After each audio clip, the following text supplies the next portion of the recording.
We're now confessing to killing his wife Shanann and their two daughters, Bella and Celeste. It came in a jailhouse confession and featured in a Dr. Phil exclusive today right here on News 5. Our Sam Kramer taking a closer look at what we heard today. Sam. Yeah, guys, well, that confession coming in a 5-hour interview last week with the FBI, CBI, and Frederick police at a Wisconsin prison, then relayed to lawyers for Shanann's parents. As for why it made the show, Dr. Phil says he wants to clear Shanann's name and honor all of the victims. Bella walked in and asked, "What are you doing with Mommy?" She knew something was wrong. Almost 7 months later, Chris Watts finally confessing to killing his wife Shanann and two daughters Bella and Celeste, the crime happening after he admitted to having an affair and wanted a divorce. And she had said something to the effect of, "Well, you're not going to see the kids again." As a consequence of that conversation, he strangled her to death. The story shared on Dr. Phil through attorneys for Shanann's parents, a way of debunking Chris's first story that Shanann killed their daughters. These tapes put to rest any of that kind of speculation, and that Shanann's memory can be put to rest as a loving mother and a caring wife. And providing some closure for the family. There's so much of this that happens that we become a little hardened to it and a little immune, and they want people to know this was our daughter, these were our grandchildren, we loved them, they were real people. They say he wrapped Shanann's body in a sheet and put it in his truck, told his daughters their mom was sick and needed to go to the hospital, driving 45 minutes to an oil field. His rampage wasn't over while preparing to bury Shanann's body. He walks over and takes Cece's, Celeste's, favorite blanket and smothers her to death. Their daughter Bella pleading for her life. At that point, Bella said, "Please, Daddy, do not do to me what you just did to Cece." Before the same happened to her. 3 life terms and 84 years for those murders. Dr. Phil will air part 2 in an interview with Shanann's parents coming up on Monday. The Secret Letters of Chris Watts. Chapter 1. The Prison Confessions. It begins with a letter. No sound. No confession tape. No breaking news alert. Just a single sheet of paper, smudged with ink and sealed behind the cold walls of a Wisconsin prison. In that letter, Chris Watts, the man who strangled his pregnant wife, Shawn, and smothered their 2 little girls, writes words that would once again shake the world that thought it had already heard everything. He says there's more to the story. The handwriting is neat, deliberate, almost gentle, but every line drips with something unsettling, like a whisper from a man who's learned how to hide his darkness behind politeness.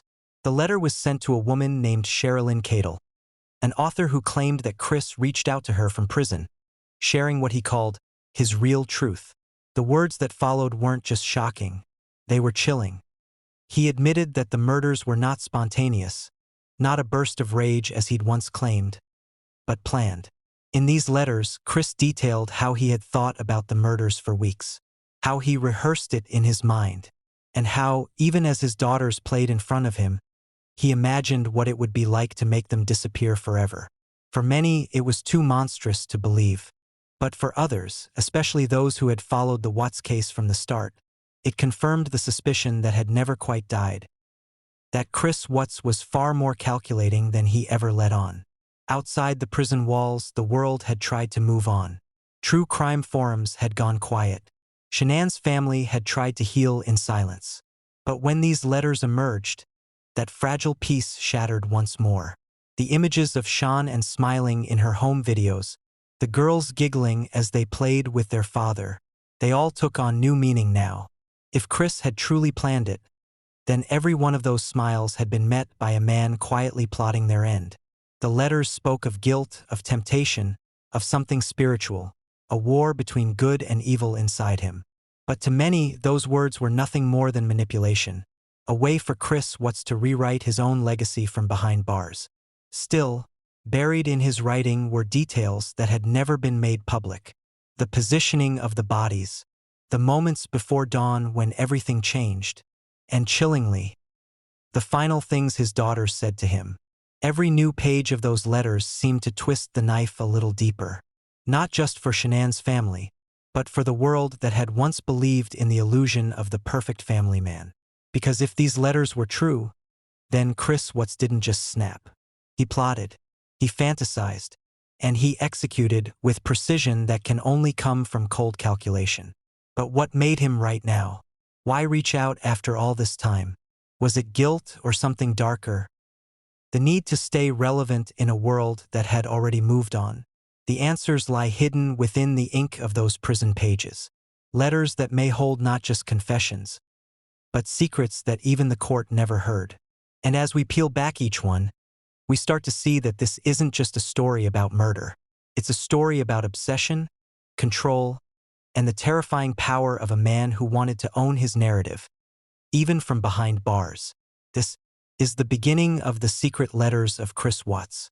Before the prison letters, before the headlines, before the world saw his smiling mugshot, Chris Watts was the man no one ever suspected. He wasn't the monster hiding in the dark. He was the man next door. In Frederick, Colorado, the Watts family seemed like a picture of calm stability. Shannon was radiant, confident, driven, the kind of woman who built others up even when life tried to pull her down. Her social media painted the portrait of a perfect marriage. Date nights, family barbecues, matching outfits with their daughters Bella and Celeste. Chris played his part well. He was quiet, reserved, always smiling, the kind of husband neighbors described as the calm one. But behind the calm was something hollow. Friends would later say that Chris seemed distant in those final months, almost faded, as if the life he'd built no longer fit the man he was becoming. When Shannon got pregnant with their third child, a boy they planned to name Nico, she thought it would pull them closer. But it only seemed to push him away. Chris began working out obsessively, eating cleaner, wearing tighter clothes. It wasn't just about fitness. It was about transformation, or maybe reinvention. And then came her, Nicole Kessinger, the coworker who would soon become the center of his new world. Their affair ignited fast, hidden beneath text messages, secret lunches, and late-night calls.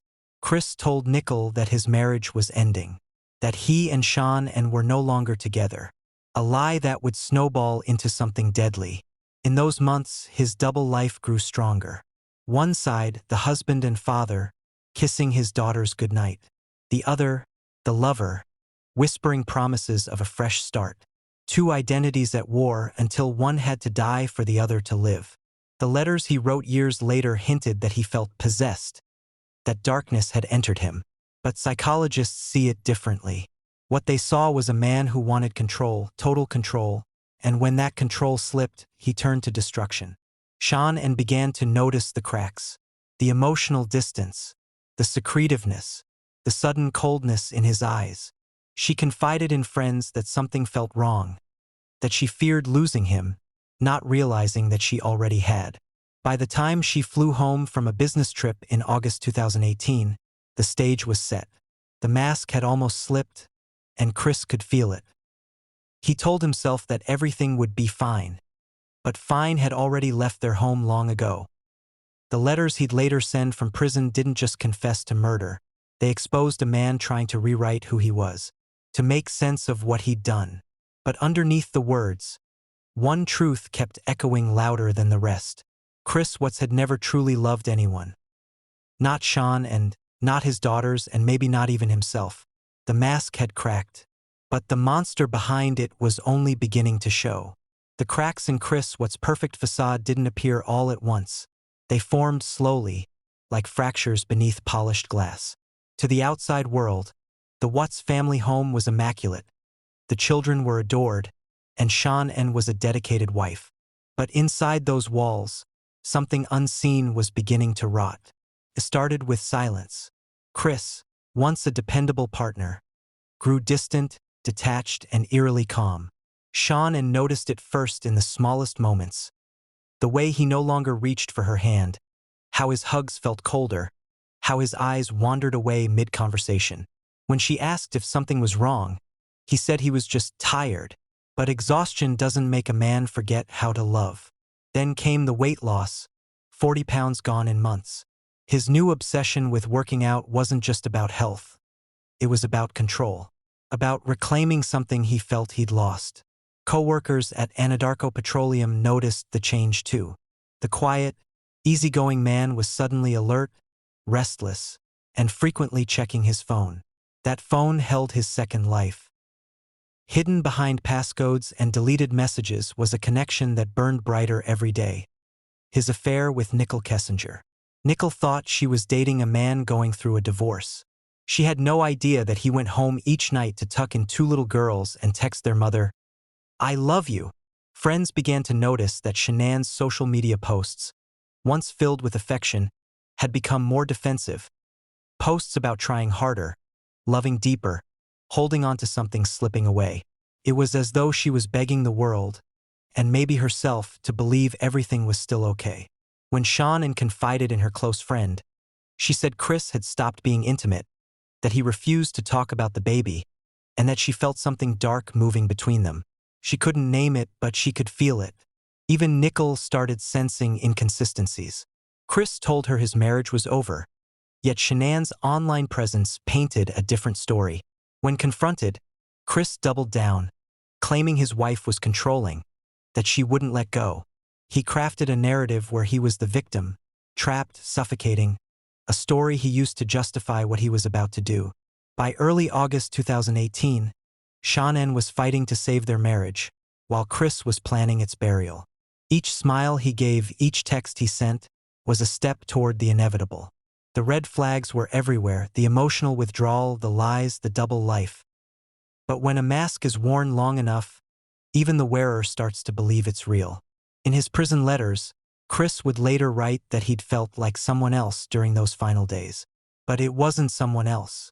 It was him, stripped of empathy, stripped of love, revealing the darkness he'd spent years concealing. And on the night of August 13th, 2018, that darkness would take everything. It was the early hours of August 13th, 2018. The streets of Frederick, Colorado, were silent, the kind of stillness that hides tragedy just before it's discovered. Inside the Watts home, the air was heavy. The baby monitor blinked softly in the dark. The girls slept in their rooms, and Shannon had just returned home from a business trip. She was tired, pregnant, and hopeful that the conversation waiting for her would bring clarity or closure. But Chris Watts was no longer a man searching for peace. He was a man rehearsing destruction. According to his later confession, the argument began shortly after she arrived. Words became weapons, accusations, denials, pleas. Shannon demanded honesty, sensing the affair she already feared was real. Chris admitted he no longer wanted the marriage. He told her he didn't love her. Then something shifted. The weight of his lies, the fear of losing control, it snapped. In one violent moment, everything went silent. Shannon struggled, pregnant with their unborn son, while the man she trusted stole her breath away. Minutes later, she was gone. What happened next would defy every shred of humanity. As dawn crept over the horizon, Chris turned his attention to his daughters, Bella, 4, and Celeste, 3. They were awake now, confused, asking about their mother.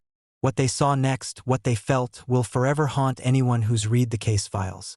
Chris wrapped their small bodies in blankets, drove them in his work truck, and took them to an oil site owned by his employer. With their mother's body lying at his feet, he smothered his daughters one by one. Their final cries, soft and frightened, vanished into the Colorado wind. Then he did the unthinkable.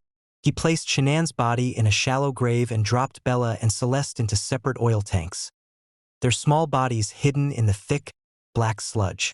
He covered the site and drove away, as though erasing a family could be done with the turn of an ignition. When investigators would later ask him why, his answers were fragmented, remorseful but hollow.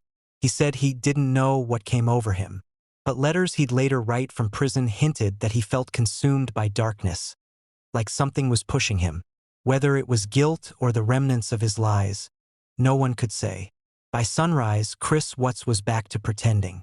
He texted Shanann's friends, acted concerned when she didn't show up for a doctor's appointment, and even invited police into his home to help search. The mask had returned, calm, polite, cooperative. But beneath it was a man who had murdered his entire world. The crime was brutal, intimate, and cold. Not the act of madness, but of intention. And the letters he'd later send from prison wouldn't bring peace or answers. only more darkness. Because sometimes, evil doesn't hide in strangers. It hides in the people we trust most. In the days following the murders, Chris Watts moved through his life like a man playing a role in a poorly written play. He smiled for neighbors, answered questions calmly, and appeared on camera pleading for his wife and daughters to come home. But behind every word was a rehearsed performance, one that would soon collapse under the weight of truth. When Shanann's friend, Nicole Atkinson, couldn't reach her that morning, she knew something was wrong. Shanann was never the type to miss calls or appointments. She was responsible, organized, predictable. Nicole went to the Watts home, knocked, and when no one answered, she called the police. That call would become the first thread unraveling Chris's story. Body cam footage from responding officers captured every telling detail. Chris's nervous fidgeting, his odd composure, his constant insistence that Shanann had just gone somewhere. He gave quick answers, avoided eye contact, and offered a theory that didn't add up, that she'd left with the kids after an emotional argument. But detectives noticed something else. His truck was missing that morning. Surveillance footage from a neighbor's camera showed Chris backing the truck into the garage before dawn, staying there for nearly an hour, then driving off. His story was already starting to crumble. As the investigation deepened, police brought in specialized units to track Shanann's phone, credit cards, and digital records. Nothing showed movement after that night. Her phone, wedding ring, and purse were all found in the house. Items no woman planning to leave would abandon.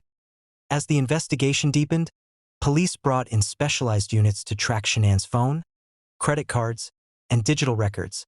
Nothing showed movement after that night. Her phone, wedding ring, and purse were all found in the house. Items no woman planning to leave would abandon. Then came the turning point. Chris agreed to take a polygraph test. It was a move no guilty man would risk. But Chris believed he could outsmart the machine just like he thought he could outsmart the world. When the test concluded, the examiner leaned forward and said the words that shattered his composure. "Chris, you failed. The facade broke." He asked to speak with his father, and in that room, the truth began to seep out. Not fully, but enough. He admitted that Shanann was gone. He claimed she had killed the children, and in a fit of rage, he killed her. It was a lie meant to salvage a shred of sympathy. But detectives already suspected otherwise. Soon after, a cadaver dog signaled at the work site Chris had visited that morning. Within hours, the bodies of Shanann, Bella, and Celeste were found. The oil tanks told the story he tried to bury, literally. When confronted with the evidence, Chris's mask finally shattered. His arrest came quietly, without struggle. The man who had begged for their return now sat in handcuffs, staring into the cameras he once manipulated. The investigation revealed what he thought he'd hidden: GPS data, text messages, financial stress, and the affair that ignited everything. Every digital footprint betrayed him. Chris Watts had tried to erase his family and rewrite his life. Instead, he immortalized himself as one of the most chilling examples of deception in modern true crime history. When Chris Watts was led into the Weld County Courthouse, the world watched a man who had become the embodiment of quiet evil. The same calm demeanor that once masked his crimes now seemed chillingly hollow. His eyes downcast, his voice barely above a whisper. Gone was the father pleading for his family's return. What remained was a man stripped of pretense, facing the weight of his own destruction. The charges against him were staggering: 5 counts of first-degree murder, including 2 additional charges for the deaths of his unborn son, Nico, 1 count of unlawful termination of pregnancy, and 3 counts of tampering with a deceased body. Each charge carried its own gravity, but together, they painted the portrait of an unspeakable crime: the annihilation of an entire family. At first, Chris maintained fragments of his lies, claiming Shanann had caused the deaths of their children. But as prosecutors gathered evidence, text messages, GPS data, polygraph results, and autopsy reports, the defense began to crumble. His own words betrayed him. His own actions sealed his fate. In November 2018, Chris Watts pled guilty to all charges in exchange for avoiding the death penalty. a decision made after Shanann's family requested prosecutors not pursue execution. They believed that sparing his life would be a heavier punishment than ending it. To live forever knowing what he had done, that, they said, was justice enough.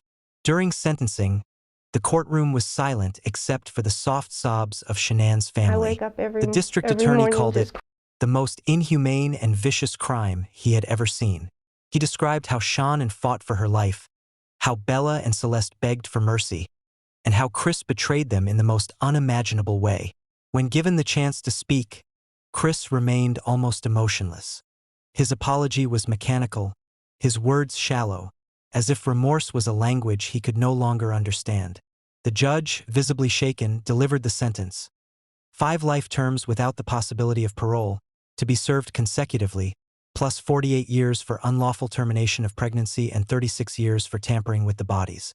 Chris Watts would die in prison.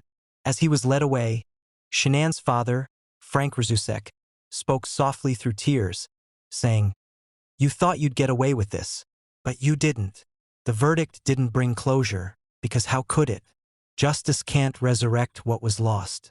The world had seen the darkness of one man's choices, a husband, a father, a killer, and though the case was legally over, the story wasn't. Behind prison walls, Chris Watts began writing letters, confessions, and chilling reflections. He claimed to have found God. He claimed he'd been manipulated by something evil. But the letters told a different story. They revealed obsession, guilt, and contradictions that blurred the line between truth and delusion. And it's within those secret letters that the most haunting questions about Chris Watts would begin to surface in the days following Chris Watts' sentencing. The small town of Frederick, Colorado, fell into a silence that felt heavier than grief. The Watts home, once filled with the laughter of 2 little girls and the vibrant energy of Shanann's social media videos, now stood empty, its walls echoing with the memory of what had been destroyed. The house became a symbol of betrayal, a reminder that evil doesn't always come from the shadows. Sometimes, it lives right next door. Neighbors who once waved at Chris in the mornings now couldn't bear to say his name. They spoke in whispers about the nights leading up to the murders, replaying every memory, every sign they'd missed. The man who'd smiled at block parties, who'd offered to help with groceries, was now a convicted family annihilator. A word too monstrous to fit the man they thought they knew. For Shanann's family, grief became a permanent state of existence. Her parents, Frank and Sandra Rzusek, were left not only with heartbreak, but with an unimaginable void. They had lost their daughter, their granddaughters, and their unborn grandson, all at the hands of someone they once trusted as family. At the sentencing, Shanann's mother described Chris as the heartless monster who pretended to love them. But even in their pain, the Rzuseks chose grace. They forgave him publicly, not for his sake, but for their own. "Hate will destroy you," Frank said quietly in an interview, "and I won't let him take any more from us." Their faith became their armor, even as the weight of loss threatened to break them. Across the country, the Watts case sparked something deeper. A collective questioning of how a man could murder his entire family and smile for cameras the next day. People dissected every moment from Shanann's Facebook videos to Chris's police interviews, searching for answers that would never truly satisfy. Some blamed his affair, others the pressure of financial struggles, but none of those explanations could reconcile the brutality of what he'd done. How could a father look into his child's eyes, hear her last words, and still continue? Online, the story became both tragedy and obsession. True crime communities debated motives, analyzed body language, and speculated endlessly. Yet amid the noise, one truth remained constant. A woman who loved fiercely and 2 little girls who trusted their father had lost everything to his lies. In the town of Frederick, the memorials faded, but the pain never did.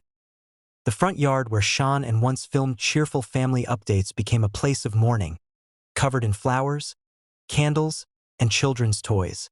Every flickering light represented a life cut short, and a community forever changed. For many, the Watts case wasn't just another headline. It was a mirror reflecting something deeply unsettling. The idea that evil doesn't always announce itself with fury or chaos. Sometimes, it wears a smile, cooks dinner, kisses goodnight, and plans to kill before morning. Behind the sterile walls of Dodge Correctional Institution in Wisconsin, Chris Watts wakes each day to the same reality, the echo of silence and the memory of what he's done. But what the world didn't know, at least not immediately, was that even behind bars, Chris was still speaking. Not to police, not to family, but through letters. Letters that would once again blur the line between guilt and obsession. In these handwritten pages, Chris recounted his crimes. Not just the details already known, but versions that twisted and changed each time he wrote them. In one letter, he described being overcome by a dark force. In another, he said he felt Satan's presence that morning. And in yet another, he spoke of peace, claiming that only after the murders did he feel free. Each word dripped with contradictions, a mix of remorse and self-justification. He wrote about finding God, about forgiveness, about wanting to tell his story so others could see the light. Yet between those religious phrases were chilling admissions, moments of clarity that revealed the true Chris Watts. He admitted that the murders weren't spontaneous, that he had planned to take Sean and the girls out of this world long before that August morning. He wrote that he tried to fight it, but that something in him wanted a new life, more than he wanted his family alive. Even now, years later, no one fully understands why he keeps writing. Some say it's guilt. Others say it's a form of control, a way for him to stay relevant, to keep his story alive even as he rots in isolation. But there's another theory, darker and more disturbing, that Chris Watts isn't just confessing. He's rewriting, using his letters to reshape the narrative, to make himself seem tragic instead of monstrous. It's manipulation in ink, the same manipulation he used in life, now preserved on paper. For Shanann's family, those letters reopened wounds that had barely begun to close. They didn't want his words, they wanted peace. But peace rarely follows evil this deep. And that's where the story lingers, in the unanswered questions. Did Chris truly find remorse? Or is he still the same man, hiding behind a new kind of mask? What drove him? Jealousy? Obsession? Or the cold emptiness of a man who saw love as possession? And most hauntingly, what truths still remain hidden within the letters we haven't seen? Because buried somewhere in those pages, between scripture and confession, may lie secrets the world was never meant to read. And in our next episode, we open them. The secret letters of Chris Watts were only the beginning. What they revealed inside those prison walls, his chilling exchanges, his claims of visions, his strange connection to women on the outside, might change everything we think we know about this case. Because sometimes the story doesn't end with a sentence. It begins after the cell door closes.